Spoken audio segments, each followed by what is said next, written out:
এই ডায়াগ্রামটাকে অ্যাকচুয়ালি আমরা ভেন ডায়াগ্রামের পার্টই বলি, but the diagram looks like, যেটা তোমরা দেখতে পাচ্ছ তোমরা, এটাকে বলা হয় অ্যারো ডায়াগ্রাম। মনে করে দেখ, একটা নির্মার একটা অ্যাড ছিল যে ওই সবাই সাদা শাড়ি পরে আসছে একদম, ঠিক আছে, হোয়াইট শাড়ি মানে কাদার মধ্যে খেলছে and all, then suddenly Nirma এসে সব ক্লিন করে দিয়ে চলে গেল। তো চারটে মেয়ে ছিল, হেমা, রেখা, জয়া, সুষমা, সবকি পছন্দ নির্মা, ব্যাপারটা এই টাইপেরই স্লোগান ছিল, ঠিক আছে। তারপরে কি দুধ কি সফেদি নির্মা সে আই, এরকম একটা কিছু একটা ফ্রেজ ছিল। তো ওটা থেকে আমি একটা এক্সাম্পল দিয়েছিলাম যে সাপোজ হিমা, রেখা, জয়া, সুষমা ওরা মার্কেটে গেছে। তো মার্কেটে কি শপিং করতে গেছে। তো শপিং এ কি করতে গেছে, নর্মাল মেয়েরা যা শপিং করতে যায়, বাড়ির মানে মায়েরা বা যারা যেরকম হয়। তো শপিং করতে যাওয়ার সময় দেখতে পেলো রাস্তায় বা শপিং মলের সামনে সেট অফ ডিটারজেন্ট পাউডার। এটা not only set of powder, এটাকে লিখবো আমরা ডিটারজেন্ট পাউডার। ডিটারজেন্ট পাউডারের মধ্যে দুটো টাইপের কোম্পানি আছে যারা কিনা দুটো পাশাপাশি গেটে দাঁড়িয়ে ওরা ফ্রি স্যাশে ডিস্ট্রিবিউট করছে। ফ্রি স্যাশে মানে ডিস্ট্রিবিউট করছে মানে এখানে কি লেখা আছে, এন আর টি। ওই নির্মার এক্সাম্পল দিলাম, নির্মার পরে তারপরে টি ফর টাইড লিখে নাও।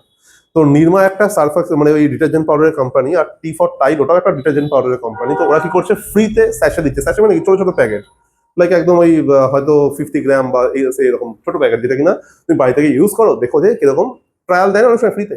তো ওটাই মার্কেটিং। তো ওরা ফ্রিতে দিচ্ছে। আর তুই বল, ফ্রিতে দিলে তুই কি নির্মা নিবি না টাইড নিবি, না দুটোই নিবি? দুটোই নিবি, বিকজ ফ্রিতে দিচ্ছে, কিছু তো যাচ্ছে তো না, আসছেই তো জিনিসটা। তো এটাই তো আমাদের মেন্টালিটি। তো যখন ফ্রি দিচ্ছে তখন হেমা ও ফ্রিতে দুটো জিনিসই নিয়ে নিল, রেখাও নিল, জয়া নিল, সুষমা, সবাই দুটো করে জিনিস নিয়ে নিল। ফ্রি জিনিস সবাই নেয় সবকিছুই। তো কথা হচ্ছে এখানে আমরা কনসেপ্ট কি দেখতে পেলাম, যে every girls takes every detergent powder. তো যে স্যাশে গুলো আছে, every girl takes both sachet, দুটোই নিয়ে নিচ্ছে। তার মানে সবার সাথেই each element of this set, যে কটা এলিমেন্ট আছে এই সেটের, সব কটা এলিমেন্টের সাথে এই সেটের সব এলিমেন্টের একটা কানেকশন বিল্ড হয়ে গেল।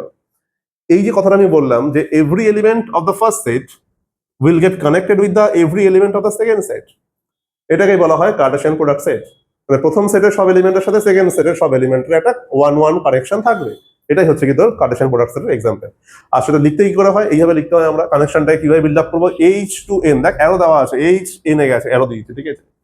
এইচ দেন টেক্স টি, দেখ এই ব্লু কালারটা অ্যারো দেওয়া আছে, এইচ কমা এন দেন এইচ টু টি, তো এইচ এন এইচ টি, তো আর এন আর টি, এইভাবে সবগুলো হলো। Can you count the number of element in the Cartesian product set? এইটা তো কার্টেশিয়ান প্রোডাক্ট সেটটা লেখা হয়েছে। তো how many elements are there in the set, can you count it? কত এলিমেন্ট মানে হচ্ছে this whole pair is called element. এই পুরো পেয়ারটাকেই এলিমেন্ট বলা হবে। তো how many pairs are there? Total 8 pairs are there. এবার ভালো করে বোঝ, এটা কি নর্মাল মাল্টিপ্লিকেশন হলো না? যে ওখানে কটা এলিমেন্ট আছে, চারটে, এখানে কটা আছে, দুটো। তো 4 ইন্টু 2 কত হয়? 8। দ্যাট মিনস সেটের মাল্টিপ্লিকেশন মানে অ্যাকচুয়ালি নাম্বার অফ এলিমেন্টটাকেই মাল্টিপ্লাই করে দেবে। তো